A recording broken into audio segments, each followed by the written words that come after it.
guys, welcome to my YouTube channel, or welcome back if you've been here before. My name is Liz and this is Let's Get Lizical, where we do everything card making. Today is day 2 of my holiday card series and we're going to be making a custom slimline card. And what I mean by custom slimline is just like a size that I prefer. It's kind of in between mini and like a full size 3.5 by 8.5. So I do 3.5 by 7. So you're cutting like a 7-inch square and folding it in half to get your 3.5 by 7. And I just decided to start with an 8.5 by 3.5 card base, and then I just cut it down from there because I didn't know if I was going to have enough space to cut it down to 7. So I'm going to cut this down to the 7 inches that I need, marking it with a pencil and then cutting it with my guillotine trimmer, as there is no measurements beyond 6 inches. And then for this mat panel, it's 3 by 8 I think right now, because I cut it out of a 8 by 6-inch paper pad, and I was having problems with math for some reason on this, and I just wasn't working out, and I was like, what's wrong? And I'm not cutting off enough. I was just like not cutting it properly, so I just decided to lay it underneath and be like, okay, duh, this is where you need to cut it. So that's what I'm doing here. And then I'm cutting out Whimsy Alphas from Mama Elephant. We're going to be using Mama Elephant products for today. And I just cut out the word ho 3 times, so it's ho ho ho, and then I cut it out another 3 more times in white cardstock.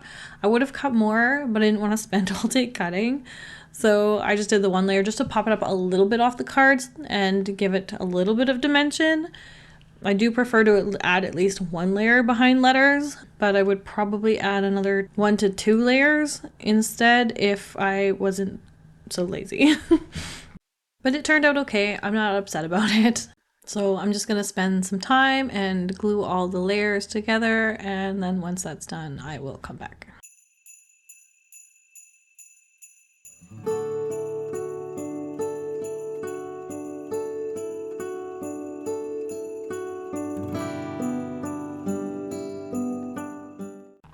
Okay, so now that that's done, I'm just going to assemble the base of the card as well as the letters, and then we're going to move into coloring after that.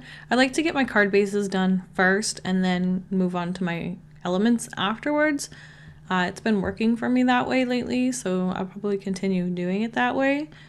I used to do, all of the prep work up front, including coloring, die cutting, and assembly of like the little pieces, and then do the card base, but lately I've been doing just like the card base up front, and then I color and then continue assembly. I don't know. I feel like it helps me like get that out of the way, and then I can get on to the fun part kind of thing, I guess. So right now I'm just gonna glue my letters on. I'm gonna make sure that the top and the bottom are aligned, and then I'm gonna offset that middle one just so it kind of like makes a zigzag down the card, so your like eye moves naturally down the card. And then when I add the images, I'm going to add the images to each of these ho-ho-hos.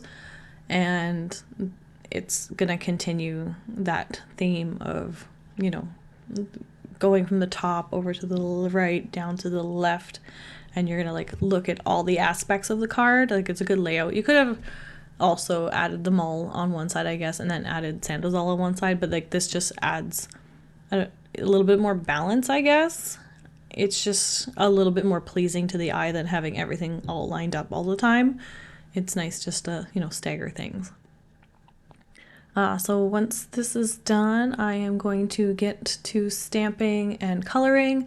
I'm going to pick 3 of the Santas that kind of like go with these. So for the top and bottom, I want ones that are left facing. So they're kind of looking, or at least like kind of like facing into the letters, I guess. Just like something that helps, again, balance that. So like this middle one, I'm adding a Santa like leaning into the H.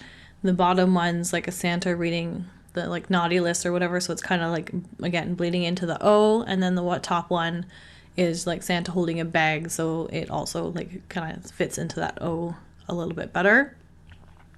So now I'm going to stamp these out. I'm just using some scrap cardstock. I always try to use up my scraps before I pull out a new panel for stamping. So I always keep scraps off to the side of my desk as well in like a little container. And I pull from there first before I whip out any new cardstock pieces. So for now, I will just let you guys watch me color and listen to some music, and then I will come back.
Okay, so now that that's all done, I've cut these out on my scan and cut, and I'm just going to add a few highlights and then pop these up on some foam tape. And that's pretty much our card for today, guys. It's a quick and simple card. The longest part is probably the die cutting. Like, even the coloring is quick because these images are so small. But yeah, so that's it for today. I didn't add any embellishments or anything. If you like this video, please give it a thumbs up, comment down below, and let me know what your thoughts are. If you haven't already subscribed to my channel, please subscribe to my channel. I'd love to have you here. And also follow me over on Instagram and Facebook for additional content and inspiration. And until Friday, see you guys. Bye.